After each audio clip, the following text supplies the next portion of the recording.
Bonjour à tous, merci encore pour l'invitation des ateliers de Gien. Je tiens à remercier cette organisation, c'est fondamental. C'était la première fois que j'y assistais et que j'y participais. Je pense qu'on a tous été d'accord autour de la table ronde. Celle-ci, on était très nombreux, 25. Vous voyez ici, ce n'est pas les banderoles des sponsors, mais c'est tous ceux qui ont participé, aussi bien des industriels comme les labos pharmaceutiques, des biotech, les académiques, les hôpitaux, et les instances de l'État jusqu'à la BPI pour le financement.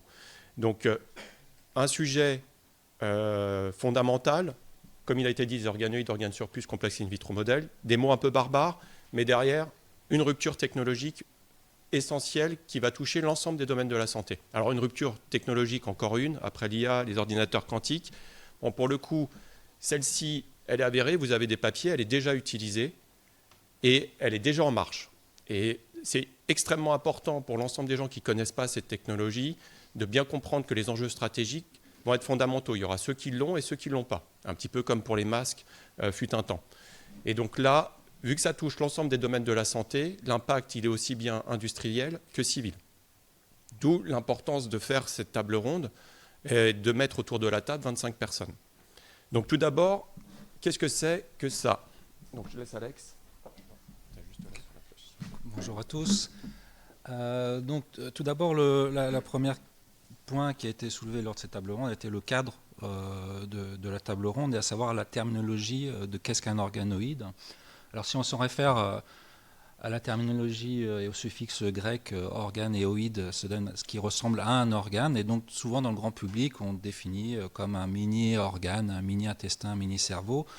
La table ronde était plutôt contre cette définition au grand public inappropriée qui peut amener plutôt vers des fake news, car on est assez loin de la réalité. Pour le monde scientifique, il y a on va dire une sorte d'agrément sur le fait que ce soit des structures tridimensionnelles issues de cellules souches qui vont s'auto-organiser et qui vont avoir des capacités à se restructurer de manière assez semblable à celle d'un organe et d'avoir au moins une fonction similaire à celle qui existe dans un organe. Alors après, sur finalement cette définition-là, c'est des technologies qui avancent aussi énormément, et donc il y a un domaine interdisciplinaire assez important et qui va aussi vers l'idée d'avoir un système plus physiologique, et donc une intégration par exemple avec le monde de la microfluidique, de l'ingénierie, et donc qui va cultiver ces organoïdes dans des structures plus physiologiques. Et donc on a souhaité élargir finalement le champ de discussion et d'ouvrir plutôt vers une définition de modèles complexes in vitro. Alors aussi une question importante pour la table ronde était de définir et de bien comprendre les origines et comment on génère des organoïdes vers des modèles complexes in vitro, et souvent c'est par le biais de biopsie ou de prise de sang qui vont permettre d'isoler directement des cellules souches ou bien de reprogrammer des cellules pour qu'elles redeviennent en cellules souches, et ainsi permettre une expansion, une différenciation vers ces modèles complexes. Et donc on peut comprendre assez vite également que selon l'origine des cellules et les applications de ces CIVM, va se poser différentes questions d'ordre éthique, légal et sociétal que nous avons adressées. Alors, comme je vous le disais, les applications sont nombreuses. Vous avez un modèle ici complexe, biologique, humain, et donc du coup ça va impacter l'ensemble du domaine de la santé. Bien sûr la recherche déjà, recherche fondamentale, vous allez pouvoir enfin avoir un modèle que vous allez produire en grande quantité, plus ou moins complexe, et étudier des phénomènes, mieux comprendre par exemple le rein, mais aussi si vous prenez des cellules de patients avec des maladies, vous allez avoir votre modèle directement de maladie et non pas avoir à faire une souris qui va essayer tant bien que mal de mimiquer la maladie. Donc un impact très important pour la recherche fondamentale et la recherche médicale. Préclinique, c'est-à-dire la découverte de médicaments. Dans le médicament, aujourd'hui, on a différentes phases de développement du médicament, et en particulier des phases où vous allez essayer de voir si votre médicament est efficace. Vous comprenez bien que c'est le modèle animal, les souris, ça fait ce que ça peut. Ici, vous aurez un modèle humain, comme pour la recherche, un modèle, on espère, beaucoup plus efficace. Et aussi qui va permettre de mieux comprendre la toxicité ou les effets secondaires indésirables de votre médicament. Donc des enjeux, cette fois-ci, pour le développement des médicaments. Et on peut même pousser, et ça vient surtout des États-Unis, l'essai clinique in vitro. Pour ceux qui ont déjà lancé des essais cliniques, c'est extrêmement complexe d'avoir les patients, de recruter les patients, d'avoir des cohortes assez diverses. Ici, vu que les cellules sont prélevées sur différents donneurs, vous allez pouvoir in vitro, dans votre laboratoire, commencer à faire un essai clinique, avec une diversité génétique, une diversité de pathologies, et ça rapidement. Le diagnostic, le pronostic, c'est ce que vous allez connaître sous le nom souvent de médecine personnalisée. La médecine personnalisée de demain, ça sera avec cette technologie. Elle est déjà en place, elle est mise en place avec les tumeurs. On vient prélever les tumeurs sur les patients pendant l'opération et on va refaire pousser ces tumeurs et on va essayer de trouver la drogue, le couple de drogues qui est le plus efficace sur cette tumeur. Et enfin, et ça peut paraître le futur, mais vous avez déjà des biotech qui sont dedans, qui sont en marche, avec des essais cliniques annoncés. Vous pouvez utiliser la technologie pour faire un médicament. Donc c'est de la thérapie plutôt cellulaire. Et donc là, les enjeux, vous voyez, vous comprenez bien que c'est un enjeu majeur. Vous changez toute la santé. Donc pour reprendre rapidement un des impacts que je vous ai mentionné, le but, ça va être de remplacer massivement le modèle animal, voire de l'éliminer. Donc ça, c'est ce qu'on appelle les 3 R. Vous allez avoir un modèle biologique humain, ça je vous l'ai dit, la médecine personnalisée, la thérapie cellulaire, et surtout, le petit dernier, c'est pas juste pour le buzz, parce que voilà, il faut mettre IA partout. Vous avez un modèle que vous pouvez produire, que vous maîtrisez en grande quantité. Ça veut dire des données de qualité. Des données que vous maîtrisez, des données de qualité et en grande quantité. Pour ceux qui connaissent, pour faire un réseau de neurones, ce n'est pas juste avoir votre réseau de neurones, c'est les bases de données. Ceux qui ont les bases de données font les meilleurs réseaux de neurones. Ceux qui auront cette technologie accumuleront des données, précliniques par exemple, et arriveront à avoir des réseaux de neurones pour accélérer, encore une fois, leur développement. Donc, il y a des enjeux, des challenges.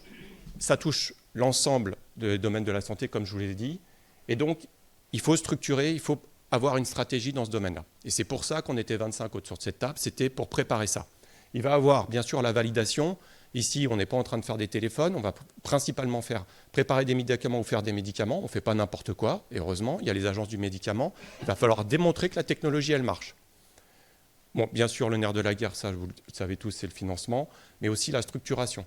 Si on fait un peu comme d'habitude, on éparpille un peu l'argent un peu partout, il ne se passera rien. Ici, pour l'instant, ceux qui sont devant, comme d'habitude, c'est les États-Unis, massivement aussi le Japon, l'Europe, ça avance, mais ce n'est pas structuré. Si on ne structure pas académique, industrielle, agence étatique, on ne fera pas grand-chose. Et bien sûr, c'est ça, il faut de la stratégie. C'est un peu le gros problème qu'on a actuellement. Et stratégie, ce n'est pas 6 mois. C'est stratégie à long terme, nationale et européenne. Donc on a fait 16 recommandations et je vais laisser Alexandre commencer avec la première recommandation. Donc le premier acte de réflexion était la structuration. Donc sur le paysage européen, en fait, cette structuration a débuté il y a une dizaine d'années avec de nombreux projets H2020, Horizon, et ce qui a donné par exemple la naissance de la Société européenne des organes sur puce, Eurox. Au niveau français, il y a de nombreuses initiatives qui ont aussi émergé, notamment le GDR organoïde soutenu par le CNRS et l'INSERM, le GIS FC3R, et puis il y a le comité stratégique filière CSF avec le projet 14 aussi sur une réflexion à la structuration. Alors dans le paysage national, on a environ une quinzaine de plateformes technologiques, parce que quand on entend, vu que c'est un outil assez technologique, une des recommandations est d'aller soutenir le développement des plateformes technologiques. L'idée est de gagner en visibilité et en savoir-faire. Et donc à l'heure actuelle, malheureusement, toutes ces plateformes sont encore trop fragmentées. Et donc l'idée, c'est de structurer ce réseau. Et un exemple est notamment ce qui a été fait pour les nanotechnologies, nanofabrication, avec le réseau Nanotech, Renatech. Et on peut également souligner que cet effort apparaît également dans le programme France 2030, le PEPR organoïde, organes sur puce, PEPR MEDOC, avec cette ambition d'aller créer des Open Translational Centers pour justement favoriser les interactions entre tous les acteurs, et notamment de l'engineering, de la recherche fondamentale, mais également hospitalier. Alors la deuxième recommandation est finalement découle un peu de cette structuration des plateformes, et l'idée c'est d'aller augmenter, améliorer également le développement des bonnes pratiques et du savoir-faire. Et donc on peut comprendre assez rapidement que ces plateformes technologiques auront ces deux missions. non seulement d'harmoniser et de partager les données, d'améliorer les moyens d'interaction, mais également de partager le savoir-faire. Et donc, on pourrait ce réseau national pourrait donner justement des guidelines, comme il a été fait aux États-Unis avec l'ISSCR ou encore le GGCCP. La troisième recommandation découle aussi de cette structuration et vise à renforcer l'animation des communautés scientifiques, aussi bien publiques et privées. Et pour cela, un des moyens peut-être le plus approprié est d'aller vers une plateforme digitale qui permet justement d'avoir cette visibilité et de garder une certaine autonomie des structures tout en fédérant tout le monde. Alors, la deuxième réflexion, finalement, assez importante qui a tourné, qui a été un peu le nerf de la guerre, finalement, de cette table ronde, est d'aller vers la validation de ces nouveaux outils in vitro et leur transposition. Qui dit finalement validation, dit besoin d'acceptation par tous les acteurs et de définir finalement la qualité. Et la difficulté, c'est que chacun des acteurs a des besoins qualitatifs et des besoins de validation qui sont différents. Un laboratoire de recherche fondamentale ne va pas avoir les mêmes besoins qu'une agence de régulation. Et donc, il faut trouver un moyen qui permette justement d'améliorer cette confiance entre les différents acteurs. Il y a aussi ce problème, on va dire encore une fois, que le territoire est fragmenté et donc les expertises elles-mêmes sont fragmentées, ce qui heurte un peu justement ce besoin qualitatif. Donc pour cela, on a finalement abouti à deux recommandations. D'une part, d'établir un guide des bonnes pratiques pour la validation, et donc en fonction des différents niveaux qui sont nécessaires pour améliorer cette confiance. Cela pourrait finalement un peu être à l'image du Guideline European Good Manufacturing Practice. Et cela a également été évoqué dans un projet européen, Hybrida, qui propose aussi quelques recommandations dans le pipeline du développement de médicaments. Et une des recommandations qui a semblé également importante, alors désolé pour le problème de mise en page sur la diapositive, c'est d'aller vers la création d'un laboratoire de validation des CIVM, un laboratoire national, comme ce qui a été fait par exemple pour le laboratoire national de métrologie et d'essai, qui permet de garantir justement cette traçabilité, de diffuser le savoir et de développer les références.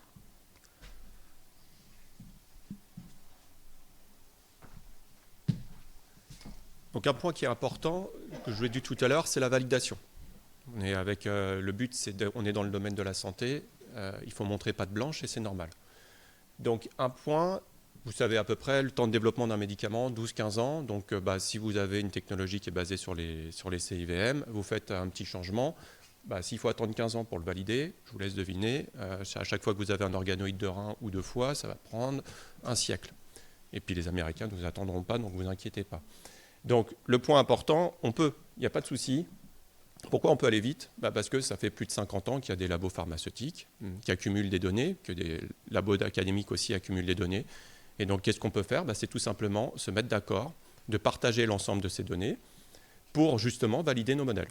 Les données, on les a déjà, et donc on peut faire nos modèles et valider si on retrouve bien les mêmes effets qu'on avait trouvés chez l'homme ou sur le modèle animal. Donc ça, c'est un point très important. Si on veut accélérer de façon importante ces modèles, il faudra partager l'ensemble des données qui sont principalement dans les labos pharmaceutiques. Un point important, vous avez vu le début, il faut des stem cells, des cellules souches, des IPS, c'est la brique. Si vous n'avez pas la brique, vous ne faites pas grand-chose. Aujourd'hui, la brique, comme toujours, elle est aux US. Pourquoi ? Parce que vous connaissez sûrement l'éthique aux États-Unis, c'est l'argent. Si vous avez de l'argent, vous pouvez acheter des cellules caractérisées. Il y a des sociétés et on achète massivement nos cellules, les stem cells, les IPS, elles viennent des États-Unis. Il y en a en France, bien sûr, dans les labos académiques, mais elles ne sont pas forcément bien tracées, etc., les agréments éthiques, etc. Mais aux États-Unis, vous payez, vous avez. Vous savez qu'en France, on ne peut pas, il y a les dons, c'est une bonne chose, mais ça fera partie justement des questions et des recommandations sur les questions éthiques. Mais il vous faut des biobanques, ce qu'on appelle des biobanques, c'est-à-dire massivement avoir ces cellules qui sont données par des patients, qu'ils soient sains ou non, et créer ces biobanques, que ça soit propre, caractérisé, à usage académique et ou commercial si le donneur a été d'accord. Si on ne le fait pas, c'est encore une fois comme les masques. Si quelqu'un ferme les douanes, vous n'avez plus de cellules souches, vous n'avez plus d'IPS, vous ne faites plus rien. On ne peut pas changer aussi, ce qu'on vous dit, on ne rentrera pas dans les détails techniques, mais quand vous avez un modèle, par exemple, de rein, vous utilisez principalement souvent le même donneur ou les mêmes donneurs parce que ça prend du temps à mettre en place. Ça ne se met pas en 2 semaines, ça prend entre 6 mois et 1 an. Et donc, vous n'avez pas envie de changer toutes vos structures, surtout si on pense à une structure labellisée. Devant l'agence de médicaments, vous n'allez pas dire toutes les 2 semaines, je change mon modèle. C'est à toi, Alex. Alors le troisième axe de réflexion a été le financement.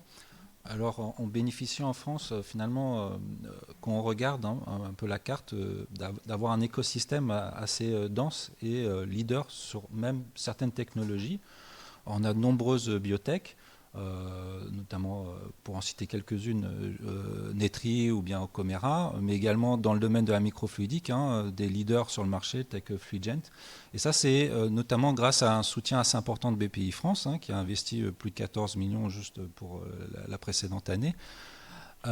Et donc il y a besoin vraiment de consolider, parce qu'on se rend compte que c'est un milieu de technologique assez interdisciplinaire, et donc on a besoin d'avoir un écosystème. Et donc on ne peut pas soutenir juste un seul partenaire, on a besoin de soutenir tout un écosystème.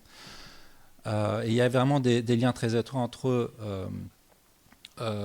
les partenaires académiques, et donc il y a également besoin d'avoir des soutiens massifs au niveau académique. C'est le cas notamment quand on regarde sur le paysage européen. Par exemple, les Pays-Bas ont investi plus d'une centaine de millions d'euros au cours des 5 dernières années.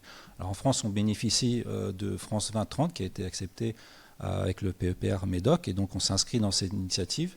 Mais il faut continuer et persévérer car c'est malheureusement extrêmement coûteux. Et une des recommandations qu'on souhaite aussi, c'est qu'il faut soutenir les infrastructures physiques telles que les plateformes technologiques, mais il ne faut pas oublier non plus les plateformes virtuelles. C'est très important, parce que justement, comme l'a souligné Guillaume, ces modèles-là génèrent des données, et les données, c'est le nerf de la guerre, et pour justement la modélisation computationnelle vers, on va dire, les avatars virtuels. Et donc on a besoin, à l'heure actuelle, il n'y a pas encore une structuration d'infrastructure virtuelle vers cet effort qui est finalement la clé de cette technologie.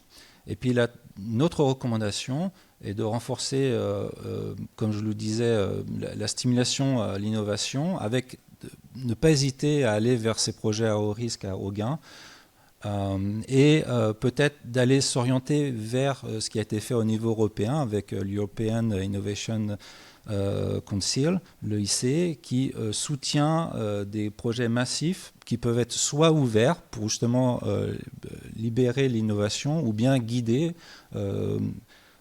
ciblés pour répondre à des besoins qui ont été identifiés et qui sont bien spécifiques.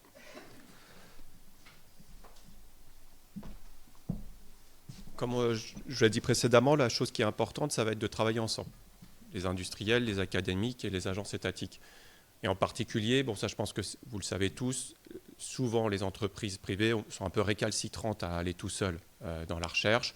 Et donc le partenariat public-privé, c'est une réalité. Si on ne le fait pas, en général, il ne se passe pas grand-chose. Si on le fait et qu'on le fait bien, ça avance. Ça avance bien parce que l'industriel, il a une vision industrielle des process et les académiques ont une vision de recherche fondamentale. Et en mêlant les deux, en général, ça marche très bien. Et ça, on le voit avec France 2030. Je fais partie d'un consortium que je dirige où on est mêlé entre biotech, académique et labo pharmaceutique. Et chacun apporte sa pierre à l'édifice. Et ça, c'est fondamental. Si cette technologie, pareil, on veut l'accélérer, si on ne veut pas faire ces partenariats publics, ça restera dans les labos académiques. Et je pense que les labos pharmaceutiques resteront attentifs, attendront des développements de biotech qui seront malheureusement principalement côté US. Et on restera passif et on aura perdu. Donc, continuons dans ces voies-là. France 2030, on a vu que ça marchait bien. On a des financements des systèmes qui marchent bien. La BPI subventionne. On a des appels à projets, des experts qui valident les projets et ça marche bien. Côté européen, bien sûr, ce n'est pas que à chaque fois la France de tout faire. Il y a l'Europe, il y a le projet Horizon. Ça marche bien aussi. C'est plus long, c'est des plus gros projets, mais il faut aider les labos académiques, les industriels à pouvoir candidater aussi à ces financements. Un point d'orgue aussi, en discutant, et surtout, je pense, quand on a fait ce table ronde, donc 25 personnes autour de la table, on s'est aperçu que c'était très productif. Donc, bon, on n'a pas fait que 16 recommandations. Ça permet de faire le réseau, de discuter tous ensemble et de faire avancer les choses, de faire comprendre aussi les intérêts de chacun et là où il faut aller, fournir une stratégie. Donc, il nous a paru vraiment important de créer une association indépendante ou en tout cas quelque chose qui ressemble, comme ça a été fait pour le microbiote, pour ceux qui connaissent, ça marche très très bien, où on va mettre cette fois-ci une association indépendante, mais où il y a tout le monde, c'est-à-dire les industriels, les agences étatiques et les académiques, comme pour les ateliers de géants au final. Alors on peut même penser, si besoin, parce que quand il y a des questions éthiques, à faire venir la société civile. Mais au moins déjà ce triptyque, pour que les gens discutent ensemble et qu'on valide les choix, pour ne pas perdre de temps. Et puis pas avantager ou rater quelque chose. Et donc pourquoi faire ? L'idée, c'est vraiment de permettre, au final, pour des agences d'État ou des entreprises qui voudraient investir dans ces technologies, avoir une sorte de guichet unique où ils peuvent venir pour du conseil, pour faire des appels à projets, pour être aidés tout simplement, pour mieux comprendre et appréhender cette technique. On se doute bien que là, quand on était 25, il y avait 25 experts. Si vous avez des questions, il y a du monde qui va pouvoir vous répondre. Et quel que soit votre niveau de question. En France, on n'est pas perdu sur cette technologie. On a des médecins, des biologistes, des industriels, des biotech qui travaillent dessus. Donc vous aurez l'ensemble des réponses qui sont possibles par des Français. Il n'y a pas besoin d'aller à chaque fois aux États-Unis. Et donc aussi, préparer, je vous l'ai dit, la coordination, hein, c'est aussi la stratégie. Là, on n'est pas sur une stratégie à 6 mois ou 1 an. Il y a des stratégies courtes, moyen, long terme, mais le long terme va être très important. Et des implications, par exemple, comme l'a dit Alexandre, sur les bases de données, sur l'IA, etc. Donc il faut vraiment travailler ensemble et fournir des recommandations, je pense qu'il faudra mettre à jour régulièrement. Je te laisse, Alex. Non, c'est encore... Ah oui, c'est vous là, l'éthique. Donc point très important, ça on a travaillé dessus et là, je remercie encore l'agence de biomédecine qui fait un travail extraordinaire. Elle a déjà commencé à travailler bien sûr sur ces questions, ils n'ont pas attendu les ateliers de Gien pour le faire. C'est une agence d'ailleurs qu'il faut défendre parce qu'elle fait un travail remarquable, bien posé sur des temps longs. Moi je ne connaissais pas et maintenant je lis leur rapport, c'est vraiment extraordinaire. Ils sont vraiment dans l'air du temps. Je vous conseille d'aller lire certains de leurs rapports, de piocher, ça vaut vraiment le coup. La réglementation elle est un peu vide. C'est une nouvelle technologie qui a explosé en 2009-2010, donc qui est arrivée très vite. La réglementation, il y a déjà l'agence de biomédecine travaille dessus, en particulier sur la partie embryoïde, ça c'est fait. Il y a les recommandations qui sont écrites, c'est très clair, c'est très bien. Mais vous voyez qu'avec, en fin de compte, en prenant quelques cellules de fibroblastes du patient, on va pouvoir refaire l'ensemble des cellules. Et donc c'est quand même important d'expliquer aux patients qu'est-ce qu'on va faire. Ce n'est pas juste un petit don, c'est pas juste, et je dis petit don comme le sang, ça sauve des vies, mais le patient comprend très bien ce qui va se passer. Ici, les enjeux, même pour des scientifiques et pour des médecins, c'est déjà complexe. Donc il va vraiment faire un travail de pédagogie pour expliquer les enjeux de ce don et que la personne les comprenne ou les conceptualise à la rigueur. D'où l'importance de vraiment développer un cadre réglementaire pour cette technologie. L'importance aussi, le don, comme je vous l'ai dit, en France c'est des dons et donc il faut bien préparer ce formulaire pour qu'on puisse l'utiliser soit dans un cadre purement académique et ou, si le patient est d'accord, le donneur est d'accord, pour des aspects industriels. Nous, industriels, si on n'a pas ces cellules, on ne fera rien. On ne pourra pas les utiliser. Et ça ne peut pas ne rester que dans les labos académiques. Sinon, on se fera dépasser. Donc, c'est important que le donneur soit au courant et valide ses choix. Et donc, en particulier, là, je vous ai dit, il y a des questions des éthiques qui viennent très rapidement, bien sûr, sur les embryoïdes. C'était déjà le cas avant cette technologie. La question des embryons, c'est quelque chose qui est très important dans le domaine public, de bien expliquer. Donc ça, cette question-là, embryoïde, elle est déjà faite par l'agence de biomédecine. Mais là, il y a l'autre partie, les cérébroïdes, donc le côté cerveau. Alors, pour le coup, il n'est pas artificiel, il est in vitro. Et donc, déjà, des gens s'imaginent qu'on pourrait avoir un aspect de conscience-douleur. Alors, on n'est pas là, mais c'est bien de préparer les esprits et d'en discuter dès maintenant.